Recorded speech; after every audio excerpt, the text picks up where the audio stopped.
Today on the Matt Walsh Show, the Super Bowl features racially segregated national anthems. This is being done to end racism, supposedly, but it only causes and encourages what it pretends to be fighting against. Also, the UFO invasion is finally underway. It's an exciting time for alien enthusiasts like myself, though some are speculating that perhaps there is another explanation for the sudden epidemic of mysterious aircraft in our skies. We'll review all the possibilities today. Plus, the worst ecological disaster in American history is currently unfolding in Ohio, but you probably haven't heard much, if anything, about it. Why is that? We'll talk about all that and much more today on The Matt Walsh Show.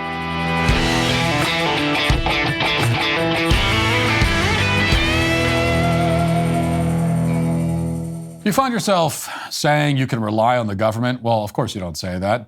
The time to start planning for your retirement is now. The U.S. blew through $31.4 trillion debt ceiling in December, and still the White House refuses to reduce spending. With that amount of money, you could buy homes for almost everyone in the United States. Our economy is in trouble. It's time to start thinking about your investments and your future. You need to consider diversifying into gold with Birch Gold. Birch Gold is a leading dealer of physical precious metals in the U.S. Their dynamic team of former wealth managers, financial advisors, and commodity brokers can help you diversify your portfolio into gold and silver. They'll even show you how to convert your IRA or 401k into an IRA in precious metals. Text Walsh to 989898 to claim your free info kit on gold, and then talk to one of their precious metal specialists. With your retirement at stake, you want to be confident in the financial services companies that you work with, including who you choose for purchasing physical precious metals. Text Walsh to 989898 and protect your savings with gold today. Well, it has finally happened. The alien invasion has begun. Now, I know that some of you have been engaging in absurd and unsubstantiated conspiracy theories, coming up with ridiculous speculations about how the unidentified crafts being shot down in our airspace are somehow not space aliens from a distant galaxy. But I, for one, will not demean myself or insult your intelligence or my own with any wild conjectures like that. We must assume that they are space aliens until proven otherwise. That's the most reasonable thing to do right now. And if it's not the most reasonable, then it is at least the most fun. All I know is that I have waited my whole life for this moment, and I'm not going to let anyone take it away from me now. I would also like to state for the record, at the top, in case our intergalactic visitors are listening to podcasts as they hover in our skies and plan their invasion, that I have been a big supporter of aliens for a long time. You can check my social media feeds, aliens, and my podcast catalog to confirm this. I understand that you guys will want to incinerate much of the human race. That's totally reasonable. Frankly, I would do the same if I was in your position. But you should also know that some of us down here have been very pro-alien, and it would not be fair to lump us all together. I'm not throwing anyone under the bus here. I'm certainly not trying to betray my own species. I wouldn't do that. I'm just saying that if you want a list of human beings who have been especially disrespectful to you, I'd be happy to provide it for your reference. Two names that could go right on that list, by the way, work here at the Daily Wire: Ben Shapiro and Michael Knowles. Very anti-alien. In fact, I hate to say it, but every host here at the Daily Wire has been viciously anti-alien, except for me. I don't want anyone to get hurt, okay? I don't want that. But if people are going to get hurt, you should hurt them first. That's all I'm trying to say. But before we discuss the UFO invasion in any more detail, I want to begin the show with something that is a far greater priority to most Americans, and that would be, of course, the Super Bowl. Indeed, I have no doubt that if the aliens had actually landed and emerged from their spaceships last night, for all we know they did, because if the whole event was captured live on camera, it still would not have even trended on Twitter because most Americans would care more about the game. And this is the hardest pill for me to swallow as an alien enthusiast, that all of the sci-fi films got it wrong because they all assumed that however the alien invasion plays out, it would at least be like a really big deal. That's what all the sci-fi writers and films, they all just assumed that at least. Maybe we get enslaved and killed by the aliens, maybe we fight them, but no matter what happens, everyone agreed that it would, like, everyone would care at least that there are aliens here. But that's not how it actually has played out. You know, they didn't take into account, the sci-fi writers, our terminally distracted and frivolous culture that can't pay attention to anything or care about anything for more than 18 minutes at a time.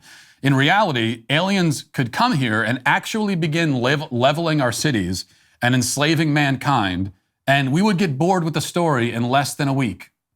Because as long as we still have electricity and fast food and the internet and our streaming services, I'm not sure the average modern Western person would really care whether intergalactic space invaders conquer us or not. In fairness to those people, on the other hand, space alien leadership couldn't possibly be worse than our current leadership. And there are a lot of reasons to think it'd probably be better. So maybe they would have a point there. With all that said, there was one moment during the Super Bowl broadcast that it's maybe not more important than aliens, but it is worth reflecting on, even in light of our impending planetary doom. A moment that would probably be very confusing for our extrasolar visitors if they happen to turn on the game. The NFL continued last night its alleged efforts to fight racism in the United States. Efforts that for the past several seasons, up to and including the game last night, has included writing the phrase "end racism" in huge letters directly on the field. And many people expected that this would be enough. We imagined that all the people of the world would see the phrase "end racism" written in the end zone, and they would all say, wow, the NFL is right. We should end racism. And then racism would be ended, and global peace and harmony would commence. After all, racism only exists in the world because no one has ever suggested that it shouldn't exist. So we simply needed the NFL to go, hey, what if we cut out that racism stuff? And everyone would respond, oh, so we shouldn't be racist? Geez, okay, well, we hadn't thought of that. And that would be it. At least that's what we thought. But somehow this strategy has proven insufficient. And so it has added, the NFL has added another prong to their anti-racist battle plan. And yet again last night, the Super Bowl began with the performance of two national anthems. There's the regular national anthem, the one written by Francis Scott Key after he watched British ships lay siege to Fort McHenry in Baltimore during the War of 1812. And then the so-called black national anthem called Lift Every Voice and Sing. This was the third year in a row where the most watched sporting event of the year featured a special national anthem for one special racial group. It's the third time the broadcast has featured the song, yet it's the first time that the song was performed on the field, which is significant because that's, of course, how they also performed the real national anthem. Now, all of this is, of course, totally grotesque and outrageous, and the kind of gratuitous display that no country outside of the Western world would ever be stupid enough to allow. And yes, I use the word allow here intentionally. You'll notice that nowhere else do they permit individual racial groups to come up with their own national anthems that are then performed before major events. That's the sort of thing that can only happen here. And I don't mean that as a compliment. Now, there are, as always, some people looking to defend the indefensible and minimize even the most outrageous excesses of leftism. There are even conservatives who enjoy participating in this pastime. There are many conservatives who love doing this. And from those people who we've heard that, well, the Lift Every Voice and Sing, it's a nice gospel song. It's not actually a national anthem, so there's no reason for us to object to it. They didn't call it the Black National Anthem during the broadcast, after all. They didn't specifically say that during the broadcast. For example, a guy named Ross Schumann, who identifies himself as a conservative, made this case to me last night. He tweeted, quote, "At no point in time was Lift Every Voice and Sing called a national anthem on the broadcast. Why do you take the left's bait?" Well, except that the NAACP has billed the song as the Black National Anthem since 1917. Not to mention, the woman who performed the song at the game, Cheryl Lee Ralph, said that she was performing the Black National Anthem. That's what she said. She posted, quote, "It is no coincidence that I'll be singing the Black National Anthem, Lift Every Voice and Sing, at the Super Bowl on the same date it was first publicly performed 123 years ago. Happy Black History Month." So everyone, including the performer herself, knows what the song is and why it's being performed. There's a reason they had her sing it on the field, with the audience in the stadium standing in solemn reverence, just as they do for the real national anthem. There's a reason why every media report has hailed the inspirational rendition of the, quote, Black National Anthem, and they've all called it that, specifically. The media, the NFL, the left, they're not celebrating the performance of a gospel hymn, okay? Their intention is not to glorify God. That's not what they're excited about. That may be the focus of the lyrics in the song, but that's not why it's included in the broadcast. And that's not the intention behind its performance. The intention is to do the only thing a racialized national anthem can do, which is to divide Americans along racial lines elevate some races above others. You know, some races are special and they get 2 national anthems, while the rest of us have to settle for just one, while diminishing our most cherished national traditions. Because the message of the Black national anthem is that the actual national anthem isn't enough. It isn't good enough. It isn't inclusive enough. Like, nobody disagrees that Black people should have a national anthem. No one is saying that, no one is looking at Black people and saying, you don't get a national anthem. This isn't for you. No, the point is that the national anthem is everyone's national anthem. So if you're a Black person, that's your national anthem. If you're a white person, that's your national anthem. If you're a Native American, that's your national anthem. It's everyone's national anthem. But the other message, the other idea behind this, which is just as false and just as insidious, is that the situation, this is what they're trying to claim, this is why they're doing it, that the situation hasn't improved much for Black people since the song was declared the Black national anthem over 100 years ago. It was a rallying cry during the civil rights battle. Well, bringing it back now, not just bringing it back, but elevating it to a status equal to or even surpassing the real national anthem, is meant to send the message that Black people still do not have their rights, that the civil rights battle of 100 years ago is still ongoing, which is all total nonsense. And we see yet again that those supposedly fighting against racism are in fact determined to create racial divides, deepen them where they already existed, open new wounds and reopen old ones, and keep the resentments of the past forever at the forefront of our minds. The whole point of performing the national anthem, the real national anthem, is to, first of all, show our respect and gratitude for this country and for the traditions in our country and for the people who have, made all this possible for us. It's also to show our unity and to celebrate our national identity under one flag and one God. That's the point. But the powers that be don't share that goal. Their goal is exactly the opposite. And that's what the Black national anthem is really all about. Now let's get to our headlines.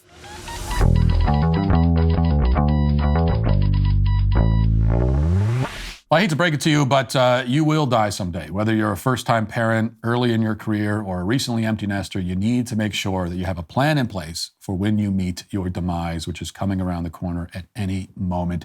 A will is not just about your stuff. It's not just for the elderly either.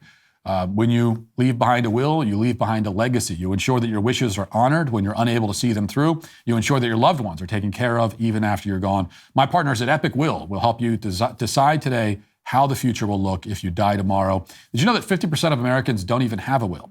Don't be just another statistic. For just $119 in as little as 5 minutes, Epic Will can help you create your last will and testament, your living will, and even healthcare power of attorney. Their step-by-step online form makes it incredibly easy. All you got to do is fill in the blanks. Go to epicwill.com.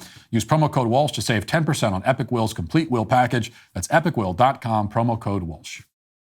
Now let's talk about UFOs. I have to tell you, this has been an exciting weekend for me, but also a painful one in many ways. Exciting because of the alien invasion, very exciting. But painful because I have to confront this deep rift in my own family, this division between us, between those of us in my family who care about UFOs and those who don't. And sadly, I am apparently alone on my side of the rift because I've been trying to talk to my wife all weekend about the UFO story and give her updates, but all she does is laugh at me. Last night, I was telling her about the latest, and as I'm speaking to her, she pulls out her phone and starts texting her sister a transcript of what I am saying to her in the moment while laughing at me. And I'm saying, can you take this seriously for 5 seconds? I mean, what is going on? Why are you not focusing on this? And then I even tried to tell my son about this. He's a 9-year-old boy. And I figure if anyone is excited about aliens, as excited as me, it'd be a 9-year-old boy. So I told him about I was telling him about the cylindrical UFOs that we'll get to in a second, that they shot down and that had no visible means of propulsion. And he said, what is visible means of propulsion? I said, well, it means that we don't know how they're staying in the sky. Okay? We can't tell. And then he looks at me and says, wow, cool. Can I go play outside now? Oh, you want to play outside in an alien invasion? Go ahead. Sorry that I'm boring you. So it's been tough at home, but the news cycle has been great anyway. Here's a Daily Wire report that I think gets us up to speed pretty well. It says, new UFO sightings appear to be popping up all around the United States over the past few days. In the week since the U.S. military shot down a suspected Chinese spy balloon off the coast of South Carolina, officials say at least 3 other strange flying objects have been blasted out of the sky, and there have been multiple additional incidents leading to temporary restrictions in pockets of sky around the Midwest. In the most recent development, a U.S. F-16 fighter jet shot down a UFO over Lake Huron on Sunday, according to the officials. The Defense Department said in a statement that President Joe Biden ordered the strike on the recommendation of military leadership after an airborne object flying at approximately 20,000 feet was in U.S. airspace over the lake, a location chosen for its low impact on people below and the improved odds for debris recovery. The DoD statement said the object was detected Sunday morning and its altitude raised concerns, including that it could be a hazard to civilian aviation. The object flew in proximity to sensitive DoD sites and had potential surveillance capabilities, but likely no kinetic military threat. Continuing along, it says these objects were much smaller than the balloon shot down over the Atlantic Ocean last weekend. This according to Chuck Schumer. He said that he thinks that they are balloons. That's his theory about it.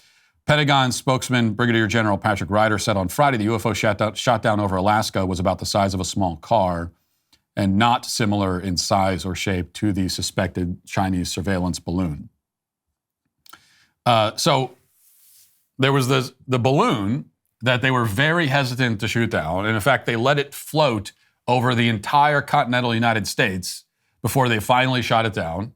They're very hesitant to do it, and they decided that we can afford to wait for like days and days and days while it goes over the entire country and over military installations and nuclear sites and all the rest of it. So they said we can wait for that. But now, all of a sudden, if they see anything in the sky that they don't immediately recognize, they're just taking it out. So there has apparently been this shift in strategy that's interesting. Here's a CNN reporter talking about the reports we've heard back from the pilots who have gone up to investigate and engage with these objects. And here's what they are saying. This is kind of unusual that these pilots saw different things, and that is sort of, I guess, adding to the mystery of all this. Yeah, not even the pilots apparently were really able to identify what they saw. And just to take you back for a sec, on Thursday, the U.S. defense officials sent F-35 fighter jets up to try to figure out what this object was that was flying around near Alaska.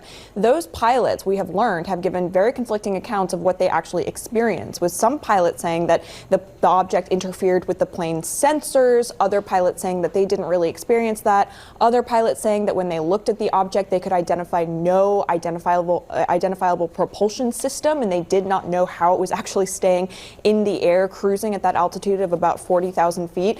So this has all added to the Pentagon's wariness of describing in more detail what this object actually is until they can get more information through the debris that they are recovering right now.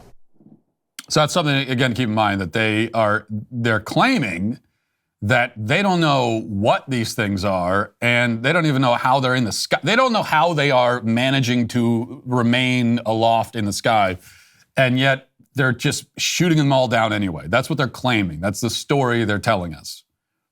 And the theme that emerges rather quickly here is that the story they're telling us makes no sense at all, because you don't just shoot things down without having any idea what they are, especially when, again, we saw the previous week how cautious they apparently were to shoot something out, even when they know what it is. I mean, they knew it was a balloon from China that was here on a surveillance mission, a spy balloon. And even knowing that, they were cautious about shooting it down. Now we're supposed to believe that they have no clue what these are, and they're like, let's just take it down, we'll figure it out later. Let's shoot it down, and we'll collect the pieces and figure out what it was. I find that hard to believe. But don't worry. We have our best men on this job, and women, including Karen Jean Pear, who here she is explaining how the U.S. is handling all of this. Why is the American military shooting something out of the sky over Canada? Because it's part of NORAD. The NORAD is part of like a part of it's a what you call a coalition, a consortium, pact of nations. A pact, Okay. exactly. And so that's why we were able to do that. Again, we didn't do it on our own. We did it clearly in step with Canada. Did she say Canada? She did. It's we shot it down. It's NORAD. It's part of the. NORAD is it's the thing with the. It's a thing with the group. It's exactly right. And they're in Canada. It's the country, right? It's up there. If there are space aliens coming to invade us, this is who they are. I don't think it's a coincidence. Like we get a dementia patient in the White House who then proceeds to hire a bunch of dementia patients, and that's when the aliens show up. I don't think that's a coincidence. They were waiting for their moment, and they looked at each other and said, "This is it. This is our time. Like, there's not going to be a better time." This guy, okay, and now they're here. But here are the clips that really matter. I'm going to play two sound bites. This is from General Glenn Van Herk of the U.S. Air Force. First of all, here he is in a press conference. We already heard a little bit about this, but here he is talking about the objects and how they don't know how the objects are remaining in the sky. I am not able to categorize how they stay aloft. It could be a gaseous type of balloon inside a structure, or it could be some type of a propulsion system. But clearly, they're able to stay aloft. I would be hesitant to and urge you not to attribute it to any specific country. We don't know. That's why it's so critical to get our hands on these so that we can further assess and analyze what they are. Okay, now, but here's the big clip, because he's asked directly if these are space aliens, and at least we can all, no matter how you feel about all this, maybe we can appreciate the fact that it's not often in a press conference with a military general that you get direct questions about a potential space alien invasion. This might be the first time. I don't know. I'd have to check. But maybe is this the first time in history that this has been asked in this directly and explicitly? And here's what he says. Hi, thanks, Pat, and thanks for doing this. This is for General Van Herk. Because you still haven't been able to tell us what these things are that we are shooting out of the sky, that raises the question, have you ruled out aliens or extraterrestrials? And if so, why? Because that is what everyone is asking us right now. Yeah, thanks for the question, Helene. I'll let the intel community and the counterintelligence community figure that out. I haven't ruled out anything at this point. We continue to assess every threat or potential threat unknown that approaches North America with the attempt to identify it. Haven't ruled it out. So there it is. What else do you need to know? But don't be alarmed, because the good news is that if you've seen the movie, myself as a student, as something of an expert in this field of alien research, part of my research is watching all the alien movies, and I've seen them all. And one thing I learned from the movie Signs from M. Night Shyamalan is that the aliens, they could come all this way, light years away. They figured out how to travel across space and time, traveling at the speed of light or even exceeding the speed of light. They make it all the way here, and then their plot is easily foiled by a locked basement door and a glass of water. So if that was an accurate reflection of the alien knack for strategy and planning, then I think we'll be okay. But look, I know that some of you are skeptical that these are space aliens. And you might point out that it's quite a coincidence that we had the whole Chinese balloon news cycle, and then it immediately leads to this. Now, what exactly the connection is between those two things, I don't know. But it's interesting that these two news cycles have happened back to back. You might also point out that if an advanced race of intelligent beings have mastered interstellar travel, and they are at least slightly more intelligent and better at strategy and planning than the ones in the M. Night Shyamalan film, then they probably couldn't be taken down that easily by a few missiles that we launch at it. I understand those arguments. Fair enough. So let's just, for the sake of argument, allow ourselves for a moment to entertain the possibility that these aren't aliens. I'm not saying I believe that, but let's entertain the possibility. If they aren't, it's still, to say the least, a very bizarre event. because, I know the most popular theory on social media right now, from what I've seen anyway, anecdotally, at least among right-wingers in particular, is that, well, this is like a giant distraction mechanism. This is a diversion, right? The Biden administration, they're pointing at the shiny objects in the sky and saying, look at that, because they don't want us looking over here at whatever else they're doing. I have to say, I do find that theory a little bit underwhelming. I don't find it very persuasive. And it's not because I don't think that they wouldn't use diversions and distractions. No. They do that all the time. Don't get me wrong. The media, the Biden administration, the elites, they are constantly doing that. They're constantly distracting us by saying, look over there at the shiny object, because they don't want us looking over here. So that part, yeah, absolutely. But that's exactly the point. They do it all the time and easily. They don't need to come up with some elaborate UFO hoax to distract us. We are the most easily distracted group of people to have ever walked the face of the earth. As I said at the top, we can't focus on anything for more than 15 minutes. Even if there actually was an alien invasion, nobody would focus on it for that long. It takes almost no effort to distract us. And so usually the Biden administration in particular, if they want to distract us, then they can just wave a pride flag or something, or light the White House up in pride colors, and then they can, just some real simple, easy virtue signaling thing, so they can say, look, we're standing up for gay rights, and meanwhile, we're not looking over in the other direction they don't want us to look. So that's all it usually takes. It would not require anything close to this kind of elaborate planning that would go into a hoax of this kind, if that's what this is. The other thing is that they obviously don't want us to know exactly what's happening. They know more than they're telling us, but yet they're telling us something, which is also an interesting detail. Because they didn't need to tell us anything. It would be pretty easy to not tell us about any of this and we wouldn't know.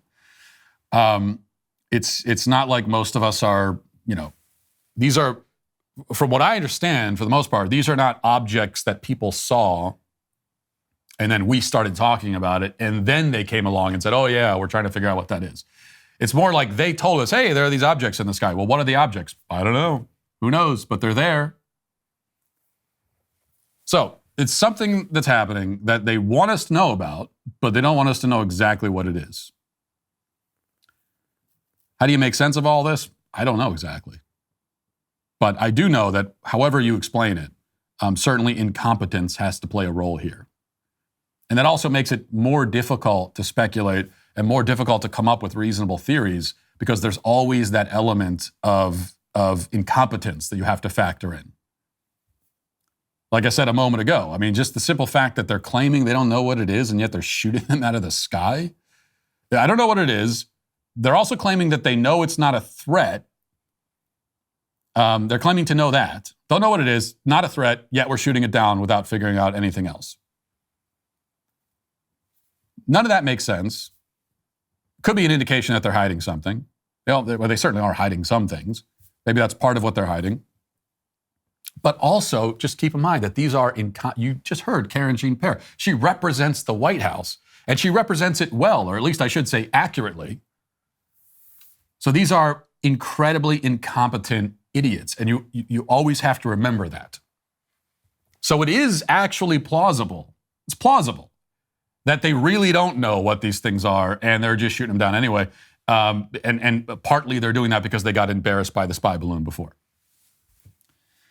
All of this adds up to, like we talk about on the show a lot, just the total collapse of public trust, which rears its ugly head constantly. And this is another one of those cases. Because all we can really know is that whatever is happening, they aren't telling us the truth about it. Whatever they say is happening, it's probably not that. Whatever else it is, who knows? And that complicates matters too, because, well, if we're following the rule, which I think is usually a pretty good rule, that whatever they're saying it is, it's probably not that. Well, they have themselves publicly entertained the notion that it might be aliens. They've also come out and said, oh, it's probably just balloons. So if we're going with the it's not what they say rule, then it rules out both the most extraordinary explanation, which would be space aliens, and then the least extraordinary, which would be balloons. Because from the powers that be, we've been given both of those possibilities, which leaves a lot of room in between. All right. I have to mention this story as well. And this is one, if you're going with this is all a distraction thing, then, well, there is at least one major story happening in the country right now that they would want to distract us from. Although, again, I still say they don't need any alien or UFO hoax to successfully distract us from this story, especially because most people aren't paying attention to it in the first place, even though they should be. And it's another story where things don't add up, and it's the official narrative doesn't make a lot of sense. And we're obviously not being told everything. But we'll try to piece this together if we can. We'll start with this from The Guardian. 5 days after a train carrying vinyl chloride derailed and exploded near the Ohio-Pennsylvania border, crews ignited a controlled burn of toxic chemicals to prevent a much more dangerous explosion. Thousands in East Palestine, pretty sure it's pronounced Palestine, not Palestine, although that's how it's spelled, a town of about 5,000 people evacuated, and officials warned that the controlled burn would create a phosgene and hydrogen chloride plume across the region. Phosgene is a highly toxic gas that can cause vomiting and breathing trouble, and was used as a weapon in the First World War. Though no one died in the accident, the catastrophe serves as a wake-up call to the potential for more deadly freight rail derailments, public health advocates warn. By one estimate, 25 million Americans live in an oil train blast zone, and had the derailment occurred just a few miles east, it would be burning in downtown Pittsburgh with tens of thousands of residents in immediate danger. This train derailment, lots of toxic chemicals on the train. And this happened, when this happened? It was about a week ago. Toxic chemicals on the train. And then there's an explosion and a fire, and it's releasing all these chemicals into the air and also into the groundwater. And we're told that the burn was intentional, that they're doing a controlled burn of toxic chemicals a few miles from a populated area. And there's more going on here. They actually, to make things stranger, they actually arrested a reporter who was reporting on the situation. This is from WSWS. In a shocking incident Wednesday, police arrested a national news reporter in the middle of a news conference by the Ohio governor on the train derailment in East Palestine. Following the February 3rd crash, government and railroad officials had authorized a controlled release, quote unquote, of thousands of pounds of toxins into the air and groundwater. The reporter, Evan Lambert of News Nation, was at the back of the elementary school gymnasium in East Palestine, completing a live broadcast as the governor was about to speak. He was approached by local police officers and someone with the National Guard who told him he was talking too loudly. Harris reportedly told Lambert to stop the broadcast. Lambert ended the broadcast, and then there was a verbal exchange. According to reports, at one point, Harris pushed Lambert. A video posted by NBC station WKYC shows police surrounding Lambert at the back of the gymnasium. Lambert is engaged in an animated conversation with Harris and officers, but does not appear to be doing anything resembling disorderly conduct. He's soon escorted out by police and then forced to the ground for no apparent reason and handcuffed. So this is another one where they told us initially that he was reported for being belligerent or physically assaulting. Turns out that's not what happened. So they're burning toxic chemicals intentionally. They're arresting reporters. Meanwhile, people's pets are dying left and right. This is the New York Post. Animals are falling sick and dying near the site of a hellish Ohio train derailment last Friday, which released toxic chemicals into the air, according to reports, sparking fears of the potential health impacts the crash could have on humans. Taylor Holzer, owner of a dairy farm just outside the evacuation zone in East Palestine, said that several foxes he keeps on his property have become mortally ill. He said others have developed watery eyes and puffy faces, have uncharacteristically refused to eat for several days. And then there are other people in the area that have also reported that their animals are falling sick. And it's not just pets either. One of the most disturbing aspects of this, and I think we have this report, are that fish, there are rivers and water sources all around, and there are fish that are turning up dead in the rivers. And this is miles and miles from the site of the crash. I think we have one of those reports here. At the area, well and groundwater are safe. However, after this couple saw dead fish in this creek that you're looking at, they're deciding to not take any chances. There was hundreds. Russell Murphy is referring to the fish now belly up in Leslie Run. He and his wife noticed them last night, barely 48 hours after the fiery derailment 5 miles away. This is huge, huge environmental effects. That's now one of many concerns the EPA now faces. The impact of the fish, yes, there was a impact of those. However, the levels as we have seen it are protective to groundwater. We are aware there are some wells along that for residential wells. Environmental cleanup crews were at and actually in that water today. So are these booms, which are used to catch and stop anything that shouldn't be flowing here, or into water wells, which Murphy uses for just about everything. So the fish are turning up dead, pets are dying, toxic chemicals in the air and the groundwater, and yet they tell us, "Oh, there's nothing to be concerned about. It's for some reason it's not dangerous to your health as a human being. It's not getting into the water supply that people are drinking. They're claiming, even though the fish are all dying." If you're curious what this all looked like, by the way, here's a report from Now This, and only reason I'm really playing this is just to see some of the footage. If you are watching the video podcast, so you see some of the footage of what this looked like while all the chemicals are burning. Let's watch this for a minute.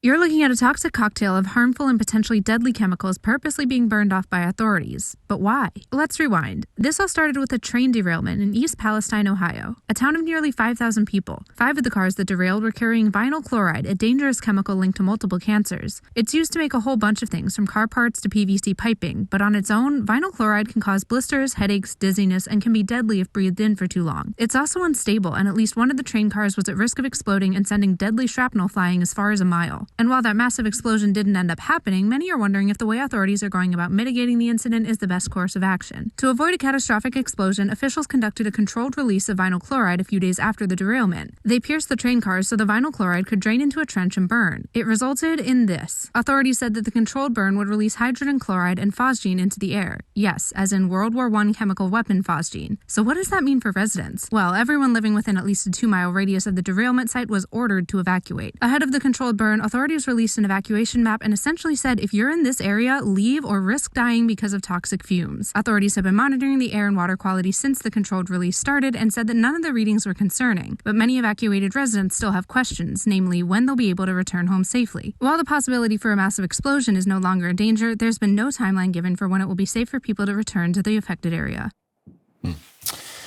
By the way, I have. If you notice, we're sort of piecing together local news reports and things from Twitter, as I'm talking about this, and that's because that's where I'm learning about most of this. Twitter give TikTok a hard time, but in this case, there are residents in the area and other people that have been following this that have been reporting on it, and we have to rely on that because for the most part, the corporate media has had very little interest in this story.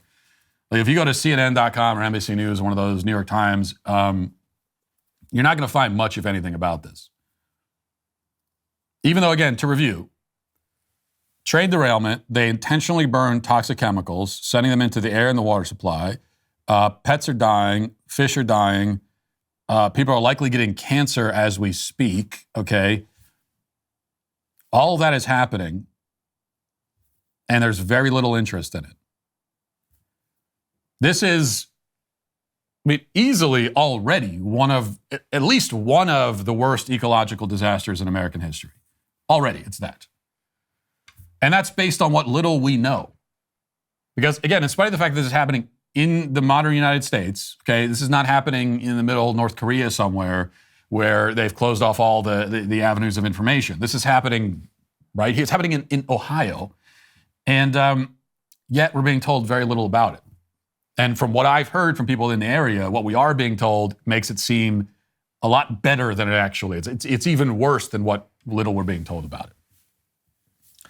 So this easily one of the worst ecological disasters in American history could prove to be the worst. Kind of an American Chernobyl in many ways. And just like with Chernobyl or many similar kinds of disasters, we're not even going to know the full impact of this. If people are getting cancer right now, we're not going to know that. We're not going to know the full impact of it for years down the line, and we might never know. So this is something that we should be keeping track of, a story to keep track of, and it's also worth noting, I think, that I can't help but notice that this is yet another major transportation-related disaster that's happening not just under the Biden administration, but happening with Pete Buttigieg as our transportation secretary. So Pete Buttigieg was given the job of transportation secretary because he's gay, and for no other reason. It is no relevant experience. The only reason he got the job, and everybody knows this, only reason he got the job is because he's gay. Okay, he likes to have sex with men, and so for some reason that qualified him to be transportation secretary. And what have we seen since he took over? We've seen historic disruptions in the supply chain. We've seen chaos at our ports. We've seen unprecedented historic events like all flights across the country being grounded. And now we have one of the worst train derailments leading to potentially the worst ecological disaster in American history. This is all under this guy's watch. On top of everything else, I think we could say that this will prove to be the most disastrous diversity hire ever. I'm not sure there's been a worse one. But again, this is a story that we should keep track of. All right, much less important news. On a lighter note, going back to the Super Bowl, before we get to the comment section, people have been talking about the commercials, talking about, again, it's one of those things people talk about for like half a day or less. But there was finally a trailer for the 5th Indiana Jones movie. And people are, because Disney's doing a 5th one, people are somehow excited about this film. Let's watch the trailer. Have we met? My memory's a little fuzzy. Are you still a Nazi? Give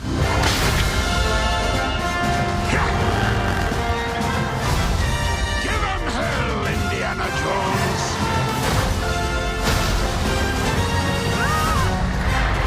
What are you doing here? Rescuing you! Hang on!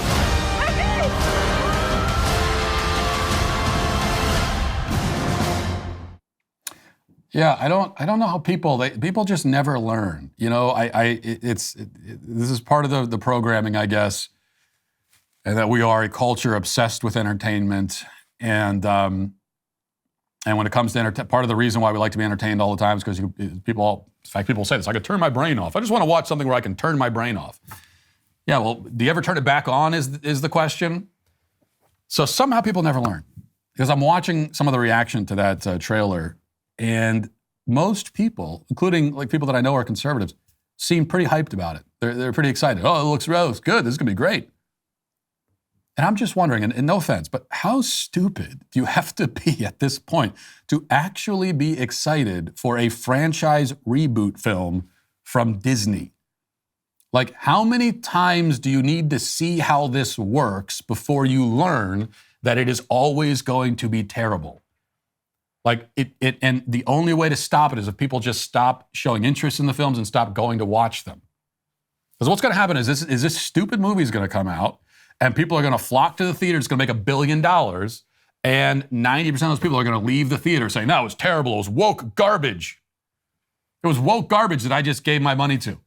And the next time they put out more woke garbage, another franchise reboot, I'll go watch that one too, and I'll keep watching them and keep giving them my money until until it changes. I will reward this with my money, and I will keep rewarding it until magically they stop doing it. I don't know about that plan. Look, Harrison Ford is 1 million years old, and then they've got this actress Phoebe Waller-Bridge, who is or Bridger, whatever her name is, who's going to be she's in the film, and they're setting her up as the new Indiana Jones. Because remember, in Indiana Jones 4, they had Shia LaBeouf. And now we're pretending wasn't he Indiana Jones' son in that film? But now we're pretending he doesn't exist. So I was getting rid of him. And they're largely doing that because, well, they don't want the new Indiana Jones, who they set up to be a man, least of all a white man. So now the new one has to be a woman. So they're going to set up the new female Indiana Jones. She'll be taking the reins, or the whip in this case. So it's going to be a geriatric Indiana Jones teaming up with a girl Indiana Jones. And what is the appeal of that exactly? And I can guarantee you that the entire film, it's going to be nothing but a whole bunch of jokes about how Indiana Jones is this bumbling idiot man who can't do anything right, and so he needs the smart aleck woman there who can kick ass and get things done. You know, you guarantee it's going to be the scene where Indiana Jones is about to be taken out by the bad guy, and then he hears the gunshot, and he thinks that he got shot, and he looks over, and it's the girl standing there, save the day. And she'll make some, wisecrack. That's going to be the whole movie. And people will still it'll still make $1 billion, and people will still watch it, even though we all know what it's going to be. Just let these things die, okay? Let them die.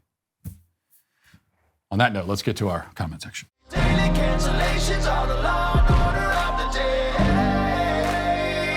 We the sweet baby gang. Maxine says, when I was in high school, I fell to this social contagion, mainly from the internet, not in school. I was 100% certain that I was a boy. I wanted my breasts removed. I wanted to take testosterone so I could have a deep voice. 5 years later, I shudder in fear thinking about what would have happened if I went through with it. Thank God I found people like you to wake me up before I ruined my life. Well, I'm happy to hear that you were saved from that. You were able to turn away from that before getting entirely sucked into it. I'm happy to hear that I was able to play some kind of role in that. On the other hand, I am terrified to hear you tell me this story and then tell me 5 years later. So you're looking back on it 5 years ago. So what that tells me is that 5 years ago, it was already that bad. Now, it doesn't surprise me, and I'm aware of that, but I think it will be surprising to a lot of people that even 5 years ago, so, I think many people think of this as like the last year or two, and it's gotten really bad with the trans social contagion. But even 5 years ago, it was already, it was already very much, a contagion. Whitney says, Dwayne Wade's kid is the only case I've ever heard where the father is pushing the kid's transition and the mother is fighting it. Is the mother fighting it? Because Gabrielle Union is the mother, right? Or no, maybe you're right, because the Gabrielle Union, I think, is the stepmom of the kid. And so I'm not sure. I don't remember all the details of the story. But what I do know is that, yes, whether he's doing it above the protests of the mom or not, this is a case where the father is very clearly playing a central role in pushing the transgenderism on the kid. And it is unusual. Like you don't usually see the fathers doing that. It's not unusual to have transgenderism pushed on kids, as we just talked about. This is happening all over the place. But in almost every case that you can think of, certainly in all the prominent cases that get a lot of attention, it's almost always the mom pushing this on kids. Just like, as I've made this comparison many times, to Munchausen by proxy, because that's exactly what this is. Munchausen by proxy, that's been a phenomenon that's been known about for a long time, and it's almost always a woman in that case. Like historically, it's almost always been a woman, and with Munchausen, it's almost always a mother who is pretending that her child is sick in order to get attention, so that she can get attention. Or, in the worst cases, she is making the child sick so that, again, she can get attention. And that is precisely what is happening here. You are making your child sick, psychologically sick, emotionally sick, and also physically sick when you start putting the poisons in them, the hormones and everything, puberty blockers. And you're doing it so that you can get attention. Nathan Smith says, man, I was really hoping Matt would show the hitting the brakes makes you slow down Dr. Hamada clip. I laughed so loud when that bit happened. It's like something from a freaking sitcom. There are some real morons in this local government here in Tennessee.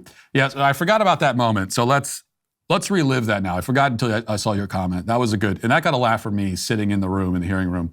This is the last clip we'll play from this committee hearing, which has proven quite fruitful in terms of clips and show content.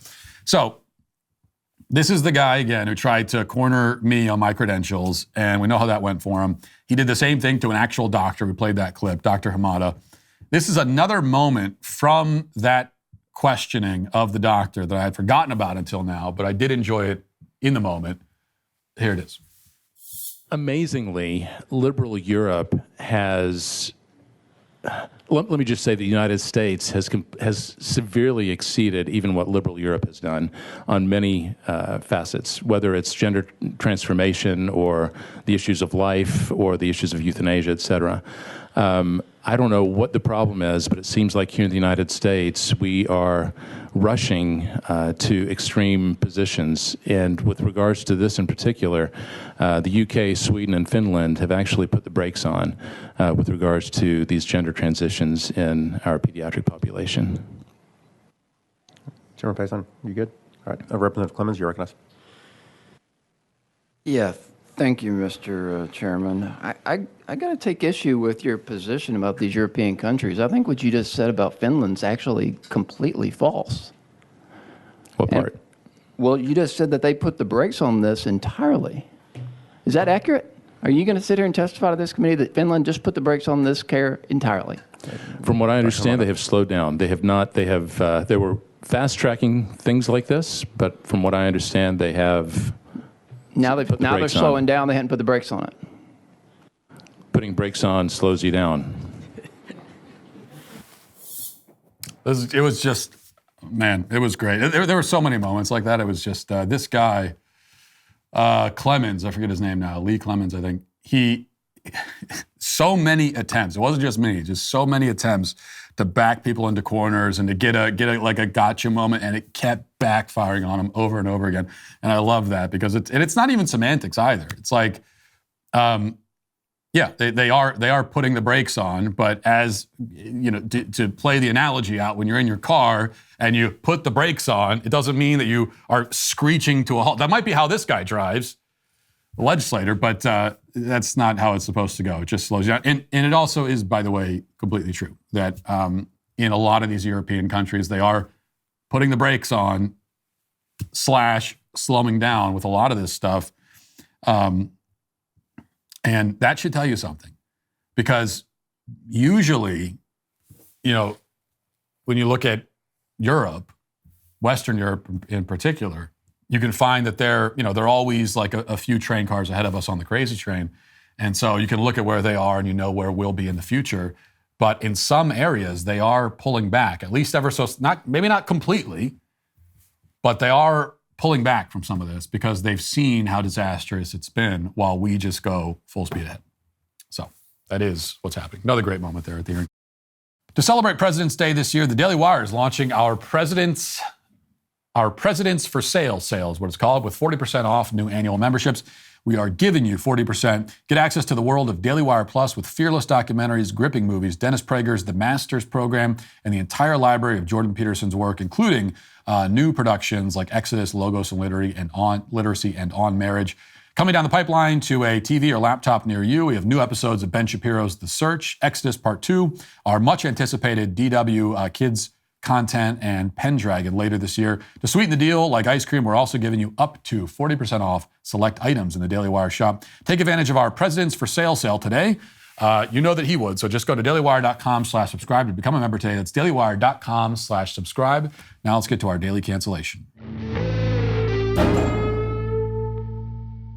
Our first daily cancellation of the week revisits a theme that we have become familiar with in this segment. Another video has gone viral of a young person, appears to be Gen Z, bitterly lamenting the fact that he's expected to work. In fact, he says that this expectation is sick and twisted, quote unquote. Here he is.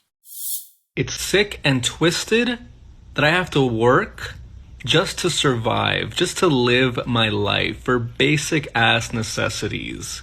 Like, I don't want to work until the day I die just to eat and sleep. Basic human necessities, it shouldn't be controversial.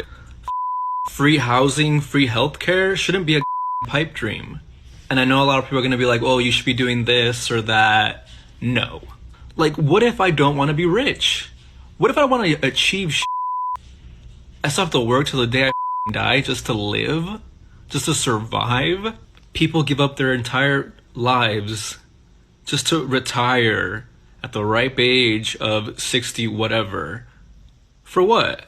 to get paid dirt even then. People destroy their bodies physically and mentally just to feed into a capitalistic system that does not give a shit about you. God didn't make me the smartest angel, but I know that shit needs to change. And I don't want to be told that I'm ungrateful, that I should be happy to have a job where it's taking up 40 hours of my week. You know, I want to spend time with my family. I want to do that is fulfilling to me. But all that like requires so much privilege, it requires so much wealth, and it's just messed up. 40 hours of my week. People that complain about a 40-hour week job, they blow my mind. Do you know how lucky you are? I know he said, I don't want to be told that I should be grateful. Well, you should be grateful, you brat. You know how lucky you are if you only work 40 hours? That's it? Only 40 hours a week? That's all the time you're working. Think about that. The amount of work, period, that you do in a week is only 40 hours. That is incredible to me. I can't even conceive of only doing 40 hours of work in a week. Okay, so we have, again, a young man who appears to be well-fed, appears to be living in some kind of comfortable shelter, presumably a house or an apartment, and who is obviously blessed with any number of luxuries like a phone, internet connection. We can assume copious amounts of hair product. He has all of this and yet doesn't believe that work should be a requirement to maintain it. It's sick and twisted that he should have to work just to live, let alone to afford his hair conditioner. Now, as I've often said in response to these kinds of disturbingly common complaints from his generation, about the fact that you have to work is like about the fact that you have to breathe. You might as well make a video whining like, you're telling me I have to breathe every second of the day just to live? Exhale, inhale all the time just to live? What if I don't want to breathe? What if I want to live at the bottom of the ocean like a starfish? Why should breathing be a requirement? This is sick and twisted. Now, in a certain way, you'd be kind of right. It is unfortunate that we have to breathe. We have to eat. We have to sleep. All of these are chores that we are compelled to complete every day, or in some cases, every second of the day. It'd be a lot easier if we didn't have to do any of that. It'd be easier if we could exist as immortal, indestructible supermen who need nothing and want nothing and can do anything without expending any energy at all. That would be nice. But that is not how things are or will ever be. You can complain about it, but those complaints and 20 cents still won't even buy you a bottle of water, especially with inflation. Now, our friend with the hair says that working should not be a necessity. He says that there should be universal housing and universal health care. We should be given all the food that we need to eat. All right, so who exactly is building the houses that we are living in? Who is cultivating the food? Who's providing the medical care?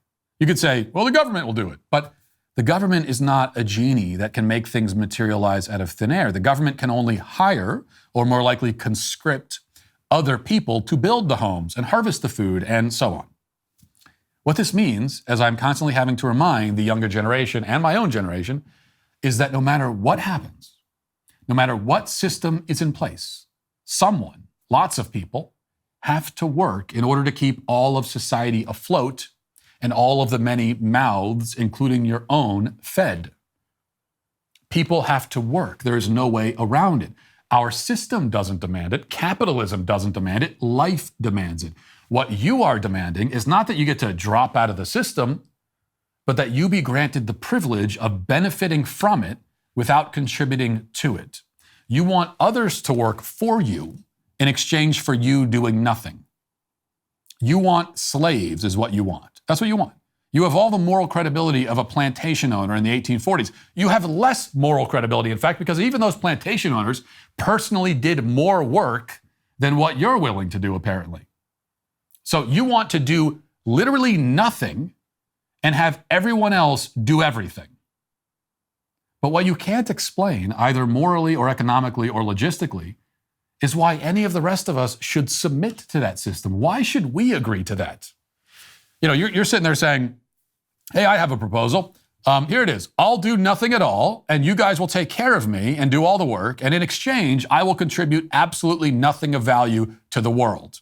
So you'll keep me alive and comfortable, and you'll do everything for me, and I will do absolutely nothing to help you or to make your life any better. How's that sound? Well, it sounds like the easiest deal in the world to turn down. It sounds like you're a parasite. And you should be thrown out onto the street and you should be forced to contribute to your own survival or die.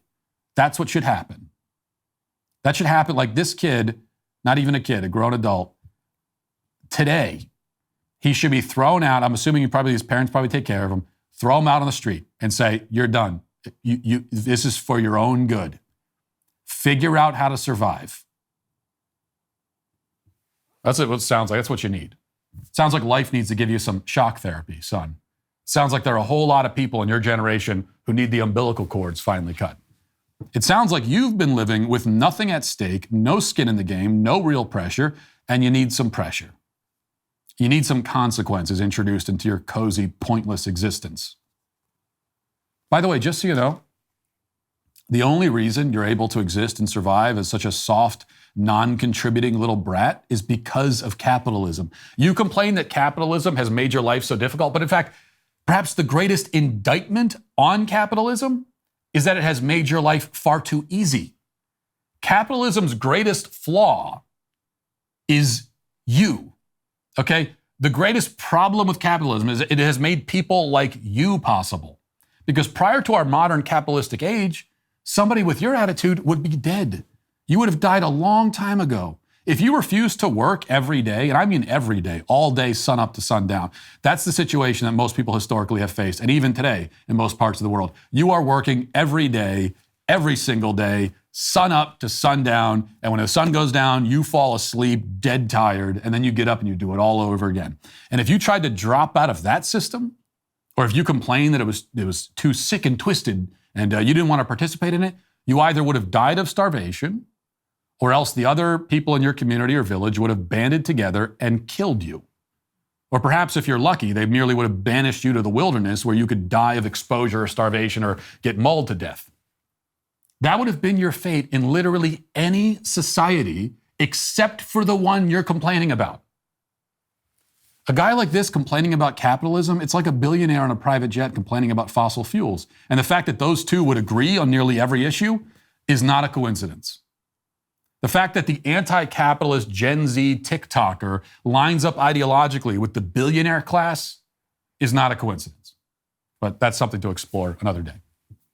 Instead, I'd like to wrap things up with a different thought. You know, we've talked about Mr. Hare and and why he cannot have what he wants. He cannot have the sort of existence that he feels entitled to. But let's not allow that to distract us from a more important point. He can't have what he wants, and also, he shouldn't want what he wants. As a young man, you shouldn't want to not work. You shouldn't want to coast through life. He says he doesn't want to achieve anything. And in that lack of ambition, in that mentality, he is joined, unfortunately, by many in his generation, but it is a deeply depraved mentality. It is not natural. It is not normal, or at least it shouldn't be. As a young man, you should have big dreams and goals. You should have designs on like conquering the world. You may lack wisdom and experience, but you should not lack for ambition. I mean, that's the one thing you should not lack for. That's the one thing you should have in abundance. It's what generations of young men before you had. Even if they had nothing else, they had that.